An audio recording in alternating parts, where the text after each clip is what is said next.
इस वीडियो में डायाकोप का कंसेप्ट इजी वे में विद एग्जांपल्स देखेंगे। तो डायाकोप एक लिटरेरी टर्म है जिसमें आपको रिपीटिशन ऑफ फ्रेज या वर्ड्स नज़र आएंगे, यानी वर्ड्स या कोई भी फ्रेज हो वो एक दफ़ा रिपीट हुई होगी, लेकिन इसके अंदर कुछ इंटरवेनिंग वर्ड्स आ जाएंगे, ऐसे वर्ड्स जो कि सेंटेंस को फ्रेज को थोड़ा ब्रोक कर देंगे, तोड़ देंगे, अनयूजुअल से वर्ड्स। अब यहाँ पे आपके सामने जो मोस्ट फेमस एग्जांपल है वो शेक्सपियर के हैमलेट से मिलती है आपको। हैमलेट में एक लाइन आती है टू बी और not to be.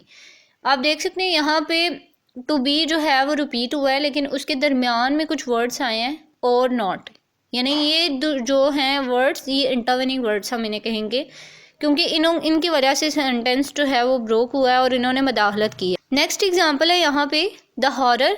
Oh the horror.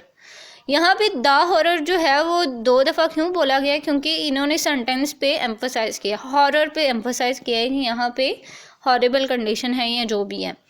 तो ओ जो है यहाँ पे इंटरवेनिंग है, जबकि द हॉरर जो है वो डायाकोप है। इसी तरह फर्स्ट एग्जाम्पल में डायाकोप क्या चीज़ थी, टू बी। नेक्स्ट एग्जाम्पल में क्या है, द हॉरर।